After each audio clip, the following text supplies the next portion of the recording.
ये आपका आज का संपादकीय पाठ है। देखिए, संपादकीय पाठ ए आर्टिकल एडिटोरियल आपको प्रारंभिक परीक्षा, मुख्य परीक्षा और इंटरव्यू हर जगह मदद पहुंचाते हैं। चाहे आप लोग स्टेट पीसीएस एग्जाम की तैयारी कर रहे हो या फिर किसी वनडे एग्जाम की तैयारी कर रहे हो, सिविल सर्विस एग्जाम की तैयारी कर रहे हो, सब जगह आपको यहाँ से एक सामान्य जानकारी भी मिलती है। महाकुंभ में योग परिवर्तन की आहट।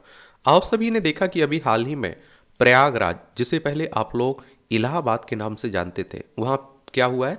महाकुंभ हुआ है। मैं उत्तर प्रदेश की बात कर रहा हूँ। देखिए, उत्तर प्रदेश है, लखनऊ इसकी राजधानी, अंतर्राष्ट्रीय सीमा नेपाल से लगती है।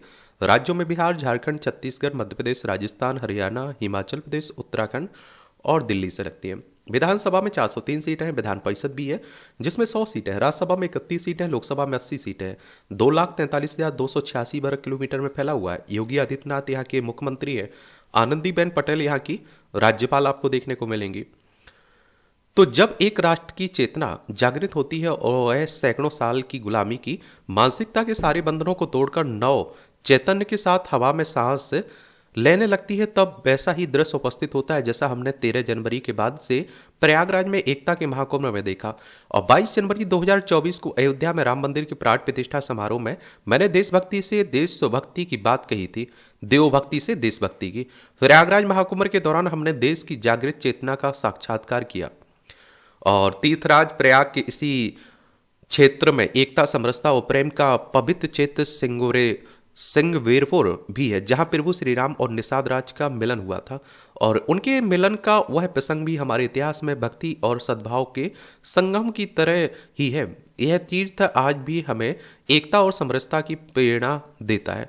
प्रयागराज में आप देखिए, महाकुंभ का आयोजन आधुनिक युग के मैनेजमेंट प्रोफेशनल्स, प्लानिंग और पॉलिसी एक्सपर्ट्स के लिए नए सिरे से अध्ययन का विषय बना है। विश्व में इस तरह के विराट आयोजन की कोई दूसरी तुलना नहीं है। यह देखना बहुत ही दुखद रहा, क्या बहुत ही सुखद रहा कि बहुत बड़ी संख्या में सात भारत की युवा पीढ़ी प्रयागराज में पहुंची है। और दुखद ये रहा कि वो दुर्घटना हुई है, वरना आप देखते हैं कि बड़ा सफल प्रयागराज का जो महाकुंभ था ये माना जाता। क्योंकि आप देखते हैं कि एक भगदड़ मची, उसके बाद दिल्ली में जो भगदड़ मची, उससे मुझे लगता है कि सीख लेना चाहिए, आगे इस तरह की भगदड़ ना मचे, इस तरह की अव्यवस्था ना फैले उसमें। और आप देखते हैं कि इससे यह विश्वास दृढ़ होता है कि देश की युवा पीढ़ी हमारे संस्कार और संस्कृति की वाहक है, उसे आगे ले जाने की दायित्व समझती हो और उसे लेकर संकल्पित भी है और समर्पित भी है। कितने ही लोगों का कुंभ से वापसी के बाद जैसा सत्कार हुआ और जिस तरह समाज ने उनके प्रति श्रद्धा से झुकाया, वह अविस्मरणीय है। बीते कुछ दशकों में ऐसा पहले कभी नहीं हुआ। यह आने वाली शताब्दियों की एक नींव रख गया है। प्रयागराज में कल्पना से कहीं अधिक संख्या में श्रद्धालु पहुंचे और नए रिकॉर्ड बने, तो इसकी एक वजह यह रही कि प्रशासन ने पुराने अनुभव को देखते हुए ही अनुमान लगाया था। अमेरिका की आबादी के करीब दोगुने लोगों ने एकता के महाकुंभ में हिस्सा लिया। और अध्यात्म के शोधार्थी जब करोड़ों भारतीयों के इस उत्साह पर अध्ययन करेंगे तो पाएंगे कि अपनी विरासत पर गौरव करने वाला भारत अब एक नई ऊर्जा के साथ आगे बढ़ रहा है। यह योग परिवर्तन की वह आहट है जो भारत का नया भविष्य लिखने जा रही है। हजारों वर्षों से हर पूर्ण कुंभ में उस समय की परिस्थितियों पर ऋषियों मुनियों द्वारा 45 दिनों तक मंथन होता था और समाज एवं देश को नए दिशा निर्देश मिलते थे। इसके बाद हर 6 वर्ष में अर्ध कुंभ में परिस्थितियां और दिशा निर्देश की समीक्षा होनी थी और 12 पूर्ण कुंभ होते होते यानी 144 साल के अंतराल पर जो दिशा निर्देश, जो परंपराएं पुरानी पड़ चुकी होती थी और उन्हें त्याग दिया जाता और नई परंपराओं को गढ़ा जाता। और इस महाकुंभ ने भी भारत की विकास यात्रा के नए अध्याय का संदेश दिया। यह संदेश है विकसित भारत का। जैसे बालक रूप में श्री कृष्ण ने माता यशोदा को अपने मुख में ब्रह्मांड के दर्शन कराए थे, वैसे ही महाकुंभ में भारतवासियों और विश्व ने भारत के सामर्थ्य के विराट स्वरूप के दर्शन किए। हम अब इसी सामर्थ्य से एकनिष्ठ होकर विकसित भारत के संकल्प को पूरा करने के लिए आगे बढ़ना है।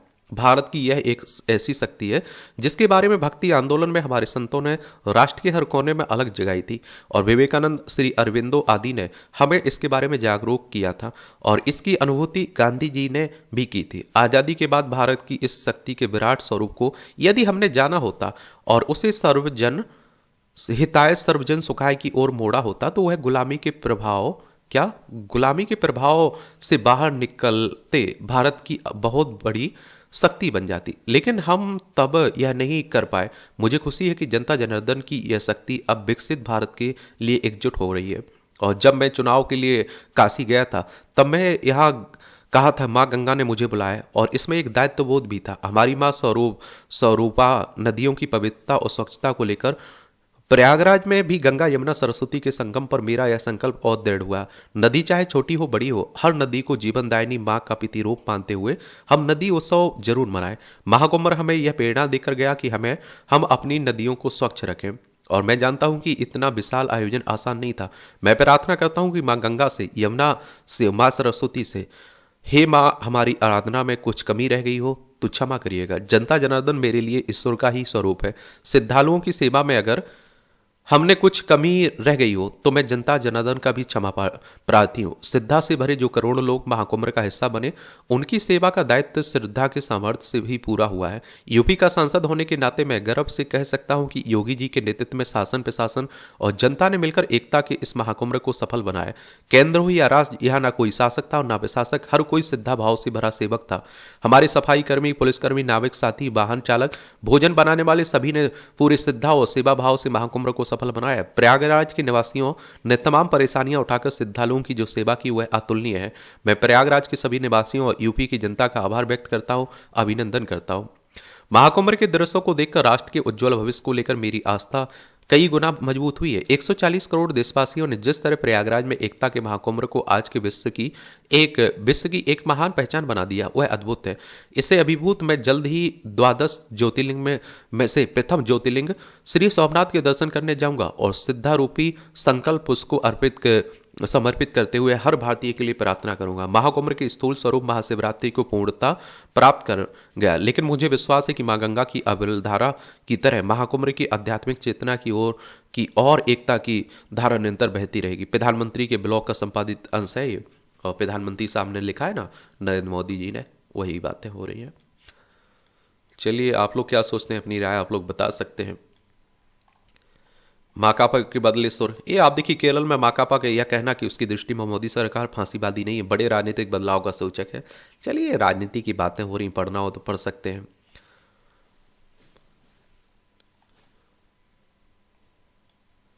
मन ऊर्जा, हमारे मनीषियों ने कहा है कि मन बिना पंखों के भी ऊंची उड़ान भरने का वाला पक्षी है। इस मन को साधे बिना हम में से कोई भी परमात्मा के घर प्रवेश नहीं कर पा सकता है। मन के इस पार के जीव संसार में भटकते हैं। जो मन के उस पार है वही परमात्मा की कृपा के अधिकारी होते हैं। जो मन के गुलाम बने वे सदैव दास ही रहते हैं, कभी स्वामी ना बन सके। जो मन की नीति एवं स्वभाव को समझ कर विवेक सम्मत आचरण करते हैं, वे मन के पुल को ऐसे पार कर जाते हैं जिसके लिए कबीर ने कहा कि ज्यों की त्यों धरी दीन चदरिया। मन संसार के विषय संबंधी संकल्प विकल्पों में उलझता रहता है। यह विकल्प चेतना को अपने से दूर संसार के भंवर में ले जाने वाले हैं। और हमारे मन एक ऐसा दर्पण है जिसमें हम आत्मा की छाया देख सकते हैं। अगर हम सच्ची समझ और अशुभ विकल्पों से मन को हटाकर शुभ विचारों में लगाएं तो मन के पार जाने में बहुत सुविधा हो जाती है, और तब हम वास्तविक सुख का अनुभव करते हैं। पाप से मुक्ति मिलती है, पुण्य का तटबंध बनता है, और इसी पुण्य रूपी बीज से पुण्य रूपी वृक्ष फलता है। सुबह जागते ही जो शब्द या चित्त हमारे चित्त पर सबसे पहले अंकित होते हैं, उसी के अनुरूप हमारी दिन की यात्रा होती है। इसी तरह रात्रि में सोते समय जो विचार नींद के प्रथम चरण के दौरान मन दस्तक देता है, वही हमारे सपनों की दिशा तय करता है। इसलिए प्रातः उठते ही हमें आराध्य का नाम लेना चाहिए और हम उनके गुणों का चिंतन करें, क्योंकि जैसा हम बोलते पढ़ते हैं वैसा ही विचार बनता है। जैसे विचार वैसा ही आचरण होता है। यही आचरण व्यक्तित्व का निर्धारण करता है। जैसा हम बनना चाहते हैं वैसे ही विचारों पर मनन करें। मन को साध लिया तो जीवन सद गया। अच्छा कॉलम लिखा जाता, समझा करिएगा, पढ़ा करिएगा। विराट आयोजन, धार्मिक, आध्यात्मिक, दार्शनिक, सामाजिक, सांस्कृतिक स्तर पर चमत्कृत करने वाले अनेक संदेशों के साथ महाकुंभ का समापन हो गया है। यह सबसे अधिक जनसमूह वाला विराट आयोजन सिद्ध हुआ। तीर्थराज प्रयागराज में 45 दिनों के अंदर जितना विशाल जनसमूह उबड़ा उसकी कल्पना भी नहीं की गई थी। अनुमान 40 करोड़ श्रद्धालुओं के आने का था, लेकिन आए 60 करोड़ से अधिक। इससे इसकी ही पुष्टि हुई कि भारतीय जनमानस धर्म, अध्यात्म, अपनी संस्कृति, परंपराओं में से कितना अधिक प्रेरित है। इसी प्रेरणा के चलते कई देशों की कुल आबादी से भी अधिक लोग बिना किसी निमंत्रण प्रयागराज पहुंचे। महाकुंभ ने यह बताया कि देश अपनी संस्कृति और परंपराओं के प्रति एक नई चेतना विकसित हुई है। इसी कारण जब वह यह अनुमान लगाया जा रहा था कि समापन के दिनों में श्रद्धालुओं की संख्या में कमी आएगी, तब ठीक इसके उलट देखने को मिला है। महाकुंभ ने समस्त विश्व का ध्यान अपनी ओर खींचा, तो केवल इसलिए नहीं कि मानव इतिहास में एक स्थान पर इतने लोग इसके पहले कभी नहीं जुटे, बल्कि इसलिए कि यह आयोजन डिजिटल क्रांति के दौर में हुआ है। महाकुंभ ने नए सिरे से यह स्थापित किया कि भारत अपनी हजारों वर्ष पुरानी संस्कृति में रचा बसा धर्म, अध्यात्म, दर्शन का एक ऐसा स्थल है जो अनुपम है। और प्रयागराज जाने को लेकर उमड़े श्रद्धालुओं ने यह भी रेखांकित किया है, विज्ञान और अध्यात्म अलग अलग क्षेत्र भले हों, लेकिन उसमें आप देखते हैं कि समानताएं भी है, क्योंकि दोनों अपनी अपनी तरह से जीवन के रहस्य खोजते हैं। और यह निराशाजनक रहा कि जब इस धरती का सबसे बड़ा उत्सव आयोजित हो रहा था, तब कुछ लोगों ने संकीर्णता का परिचय दिया। ऐसा करने वाले यह जानबूझकर भूल गए कि इतने बड़े आयोजन में कुछ समस्याएं उभरना अस्वाभाविक नहीं है। निसंदेह जो समस्याएं उभरी और जिनके चलते कुछ लोगों को कष्ट उठाने पड़े, उनके लिए गुंजाइश नहीं छोड़ी जानी चाहिए थी, लेकिन उनके बहाने महाकुंभ को फालतू बताना, उसकी व्यवस्था को सिरे से खारिज करना छिदनवेशी मानसिकता ही है। यह महाकुंभ से अविस्मरणीय छाप छोड़ी, तो इसके लिए धन्यवाद के पात्र भी है जो इसके आयोजन में प्राणपण से जुटे थे। और इसी के साथ प्रयागराज वासियों के आतिथ्य भाव को भी सराहा जाना चाहिए। अब जब यह स्पष्ट है कि आने वाले समय में धार्मिक सांस्कृतिक आयोजनों में भारी भीड़ उभरने के आसार बढ़ गए, तब यह और अच्छे से सीखा जाना चाहिए कि भीड़ प्रबंधन को और सुरक्षित कैसे किया जाए। इसी तरह तीर्थ स्थलों में वीआईपी संस्कृति को समाप्त करने के उपाय भी किए जाने चाहिए।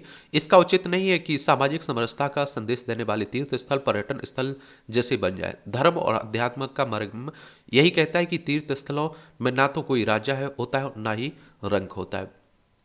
योग का महत्व।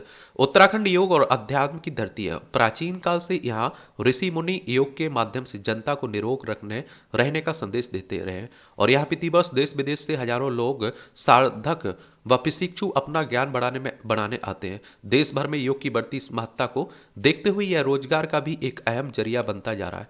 प्रदेश सरकार योग को बढ़ावा देने की दिशा में कदम बढ़ा रही है, और इस कड़ी में उत्तराखंड में योग नीति अस्तित्व में आ चुकी है। यहाँ लगभग 30 वर्षों से अंतर्राष्ट्रीय योग महोत्सव का आयोजन किया जा रहा है, और जिसमें देश विदेश के हजारों साधक योग के बारे में जानकारी प्राप्त करते हैं।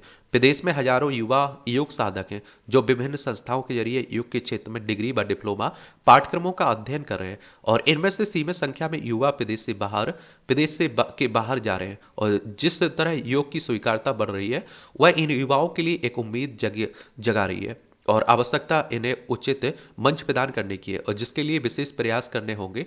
और प्रदेश में कुछ वर्षों पहले सभी सरकारी विद्यालयों में योग शिक्षकों की तैनाती की बात कही गई थी, लेकिन ऐसा पूरी तरह हो नहीं पाया, और इन्हें रोजगार से जोड़ने पर लोगों के बीच योग की लोकप्रियता बढ़ेगी। सरकार को चाहिए कि वह इसके लिए ठोस कार्य योजना बनाए, और इस कड़ी में संबंधित अधिकारियों को उचित दिशा निर्देश दिए जाए। और इस बात को भी समझना होगा कि प्रधानमंत्री के फिट इंडिया अभियान में योग की महत्वपूर्ण भूमिका है। ये मंगल पर प्राचीन महासागर के साक्ष्य ये देख रहे हैं ना आप लोग। मंगल ग्रह प्राचीन काल से ही मानव जाति के लिए कौतूहल का केंद्र बना हुआ है। क्या कभी वहां जीवन रहा होगा? क्या मंगल पर पानी था? इन प्रश्नों के उत्तर खोजने के लिए अनेक देशों की अंतरिक्ष एजेंसियां मंगल की ओर अपने मिशन भेज रही है। हाल ही में चीन के झूरोंग रोवर ने मंगल ग्रह की सतह के नीचे कुछ ऐसे साक्ष्य खोजे जो यह दिखाते हैं कि वहां अतीत में एक विशाल महासागर के समुद्र तट मौजूद थे। झूरोंग से मिले आंकड़ों के विश्लेषण के दौरान शोधकर्ताओं ने मंगल की सतह के नीचे रेतीली समुद्र तटों जैसी संरचनाएं पाई हैं। विज्ञानियों का मानना है कि ये संरचनाएं 3.5 से 4 अरब साल पहले ड्यूटेरोनिलस नामक एक महासागर के किनारे की हो सकती हैं। उस समय मंगल का वातावरण अधिक घना और गर्म था, और जिसे पानी तरल रूप में मौजूद रहा। झूरोंग रोवर ग्राउंड पेनेटिंग रडार जीपीआर नामक तकनीक से लैस है, और जिससे यह मंगल की सतह के नीचे की परतों का अध्ययन कर सकता है। और इसने 260 फीट गहराई तक जांच की और पाया कि 33 से 115 फीट गहरी परतें समुद्र तट जैसी दिखती हैं। इन परतों की ढलान ठीक वैसी ही है जैसे पृथ्वी के समुद्री तटों के नीचे देखने को मिलती है। यह खोज 1.2 किलोमीटर तक फैली हुई है और जिससे यह सिद्ध होता है कि यह किसी समय पर पानी के किनारे का हिस्सा रहा होगा। शोधकर्ताओं के मुताबिक अगर मंगल पर तरल पानी का महासागर था तो वहां जीवन पनपने की संभावनाएं भी रही होंगी। यह वैसा ही हो सकता है जैसा कि पृथ्वी के शुरुआती समुद्रों में हुआ था। झुरंग रोवर ने मई 2021 से मई 2022 तक 1.9 किलोमीटर की यात्रा की और इस दौरान मंगल के उत्तरी मैदान यूटोपिया प्लेनेटिया के दक्षिणी क्षेत्र का अध्ययन किया। पृथ्वी पर समुद्र तट की परतें बनने और में लाखों साल लगते हैं। विज्ञानियों का मानना है कि मंगल पर भी किसी समय एक विशाल जल निकाय रहा होगा और जिसमें लहरों और ज्वारों की वजह से तल छट जमा हुई होगी। ग्वांगजू यूनिवर्सिटी के ग्रह विज्ञानी हाई लियू के मुताबिक मंगल की सतह पर अरबों वर्षों में बहुत बदलाव हुआ, लेकिन झुरोंग के रडार डेटा ने तटीय जमाव के प्रत्यक्ष प्रमाण दिए जो सतह से दिखाई नहीं देते हैं। पृथ्वी मंगल अन्य ग्रह 4.5 अरब वर्ष पहले बने थे। विज्ञानी मानते हैं कि ड्यूटेरोनीलस महासागर 1 अरब वर्ष बाद गायब हो गया जब मंगल का वातावरण बदलने लगा। कुछ विज्ञानियों का मानना है कि मंगल का पानी धीरे धीरे अंतरिक्ष में उड़ गया, तो कुछ के मुताबिक पानी की बड़ी मात्रा अब भी मंगल की सतह के नीचे हो सकती है। इस खोज से मंगल पर सागरों के अस्तित्व को लेकर समझ और अधिक स्पष्ट हुई है। वहीं यह शोध भविष्य में मंगल पर जीवन की संभावना की खोज में भी मदद कर सकता है। ये आप देखिए टिप्पणियां रहती हैं, पढ़ना हुआ कर तो पढ़ सकते हैं। इसकी पीडीएफ आपको एजुकेशन सर्कल प्लेटफॉर्म है ना, वहां डाल दी जाता है, तो वहां से जाकर आप लोग डाउनलोड कर सकते हैं। इंटरनेट मीडिया बतकही की बदलती शैलियों का नया संस्कार। प्रयागराज में आयोजित महाकुंभ का समापन हो गया। विश्व के सबसे बड़े मेले के रूप में इसका सफल आयोजन एक बड़ी उपलब्धि है। महापर्व हमें कई प्रकार की नई कहानियां देगा और इनमें से इंस्टाग्राम रील्स की कामयाबी को एक नई कहानी के रूप में देखा समझा जा सकता है। बीते 2-3 दशकों के अंतराल पर नजर डालें तो इसकी बखूबी एहसास होता है कि आने वाले समय में इंटरनेट मीडिया की कोई नई जीवन शैली प्रचलन में होगी और तब हम उसके अच्छे खराब पहलुओं की चर्चा कर रहे होंगे। आप देखते हैं कि उसी के बारे में बात हो रही है। पढ़ना हो तो पढ़ सकते हैं आप लोग। कृषि व पर्यटन से रोजगार सृजन की आस, इसे जरूर आप लोग देख लीजिए। 3 मार्च को झारखंड विधानसभा में राज्य का बजट पेश होगा। झारखंड के वित्त वाणिज्य कर एवं संसदीय कार्य मंत्री राधाकृष्ण किशोर बजट को लेकर पूरी तैयारी कर चुके हैं। बजट पूर्व संगोष्ठियों व विभिन्न मंचों पर किए गए संवादों में वित्त मंत्री का पूरा जोर ग्रामीण अर्थव्यवस्था पर, गरीबी आदिवासी किसानों के साथ खनिजों, जंगलों, पहाड़ों, वनस्पतियों और झरनों समेत सुंदर पर्यटन स्थलों से भी झारखंड की पहचान जुड़ी है।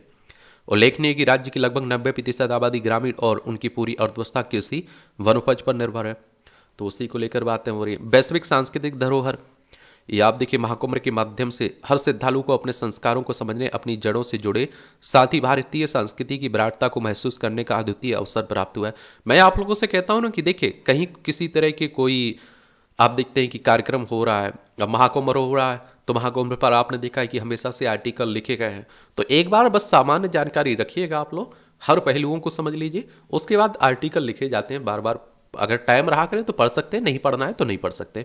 भारत परंपराओं का देश है। ऐसी ही एक परंपरा जिसने वैश्विक पटल पर भारत की आध्यात्मिक और सांस्कृतिक विरासत का ध्वज लहराया, उसका नाम है महाकुंभ। यह पर्व भारतीय संस्कृति, सनातन धर्म और आध्यात्मिकता का प्रतीक है जो सदियों से हमारे समाज के दिलों में बसता चला आ रहा है। कुंभ का आयोजन भारत के 4 प्रमुख पवित्र स्थानों प्रयागराज, हरिद्वार, उज्जैन और नासिक त्र्यंबकेश्वर में किया जाता है, जहां लाखों श्रद्धालु एकत्रित होते हैं। यह आयोजन एक विशिष्ट धार्मिक अनुष्ठान से कहीं अधिक है और यह भारत की सांस्कृतिक धरोहर, उसकी आध्यात्मिकता और सनातन परंपराओं का जीवंत प्रमाण है। और इस प्रकार के आयोजन से अमृतकाल की पीढ़ी को अपने सांस्कृतिक विरासत से जुड़ने का मौका मिलेगा और राष्ट्र की अवधारणा को भी नई शक्ति मिलेगी। आध्यात्मिक उत्थान। कुंभ महाकुंभ महापर्व केवल एक धार्मिक मेला नहीं है, यह एक आध्यात्मिक अनुभव भी है जो लाखों श्रद्धालुओं के दिलों में गहरे आस्थापूर्ण उत्साह का उत्थान का भावना जागता आता है। संगम के पवित्र स्नान करना, गंगा के जल में डुबकी लगाना और अपने पापों का प्रक्षालन करना केवल एक बाहरी क्रिया नहीं बल्कि यह मन, मस्तिष्क और आत्मा की शुद्धि का प्रतीक है। यह समय होता है जब लोग अपने जीवन की व्यर्थता को छोड़कर आत्मा की वास्तविक शांति परमात्मा से जुड़ने का प्रयास करते हैं।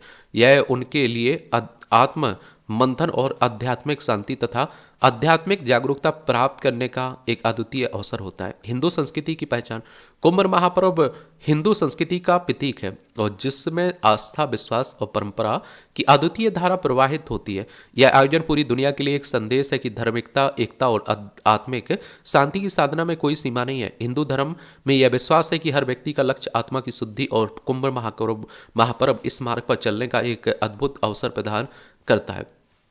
कुंभ को लेकर धार्मिक पर्व के रूप में नहीं देखा जाना चाहिए। वास्तव में यह हिंदू संस्कृति, परंपराओं और उसकी अमूल्य धरोहर को संजोने का एक प्रेरणा स्रोत है। यह हमें यह समझने में मदद करता है कि हमारे संस्कार, परंपराएं, संस्कृति हमें किस प्रकार एकजुट करती हैं, हमें आत्मिक एवं सांस्कृतिक रूप से समृद्ध बनाती है। गंगा स्नान, पवित्र मंत्रों का उच्चारण, संकल्प लेना और साधना करना सनातन धर्म के मूल तत्वों को जीवंत करता है। कुंभ महापर्व हमारे धर्म संस्कृति की सनातन परंपराओं को संरक्षित करने का एक महत्वपूर्ण माध्यम है। प्रबंधन में उत्कृष्टता। कुंभ महापर्व का आयोजन केवल धार्मिक दृष्टिकोण से ही महत्वपूर्ण नहीं है, बल्कि इसका प्रबंधन प्रशासनिक कुशलता का उत्कृष्ट उदाहरण प्रस्तुत करता है। इस महाकुंभ में 66 करोड़ से अधिक श्रद्धालुओं का आगमन और उसका प्रबंधन अपने आप में एक विश्व कीर्तिमान है। यह एक ऐसी केस स्टडी है जो दुनिया के बड़े से बड़े प्रबंधन विशेषज्ञों के लिए सीखने और समझने का विषय है। और विशेष रूप से उत्तर प्रदेश के मुख्यमंत्री योगी आदित्यनाथ के नेतृत्व में महाकुंभ मेले के प्रबंधन ने एक नई ऊंचाइयां हासिल की हैं और जिससे आने वाले कुंभ आयोजन के लिए हासिल करना एक बड़ी चुनौती होगी।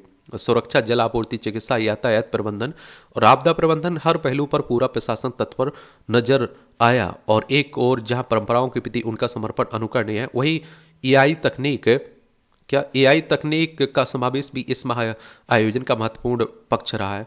भारत ही नहीं, दुनिया के पर्यटकों का ध्यान इस महापर्व ने आकर्षित किया है। विश्व की आध्यात्मिक राजधानी, आध्यात्मिक दुनिया का सबसे बड़ा आयोजन आज पूरी दुनिया के लिए एक कल्पना जैसा है, जिसे उत्तर प्रदेश की टीम ने कुशलतापूर्वक संपन्न किया और जिसके लिए हर एक पर्यटक बधाई का पात्र है।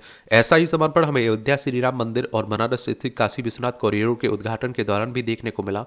कुंभ महापर्व न केवल धार्मिक आस्था का प्रतीक है, यह बल्कि भारतीय संस्कृति, सनातन परंपराओं, आध्यात्मिक उत्थान का महा उत्सव भी है। इस आयोजन ने न केवल करोड़ों श्रद्धालुओं की आस्था और विश्वास को मजबूत करने का काम किया है, बल्कि देश के सांस्कृतिक धरोहर को भी संरक्षित रखने की दिशा में महत्वपूर्ण कार्य किया। कुंभ महाकुंभ के माध्यम से हर श्रद्धालु को अपने संस्कारों को समझने, अपनी जड़ों से जुड़ने और भारतीय संस्कृति की विराटता को महसूस करने का अद्वितीय अवसर प्राप्त हुआ। कहा जा सकता है कि महाकुंभ के आयोजन में ने भारत को विश्व की आध्यात्मिक राजधानी के रूप में स्थापित कर दिया और जिस पर हर भारतीय को गर्व होना स्वाभाविक है। और इस तरह से आप देखेंगे कि आज के संपादकीय पाठ में जो आपके महत्वपूर्ण आर्टिकल थे उनकी कहानी कवर होती है। अब आपका कोई सवाल हो, मेरे लिए सुझाव हो, तो आप लोग बता सकते हैं। धन्यवाद।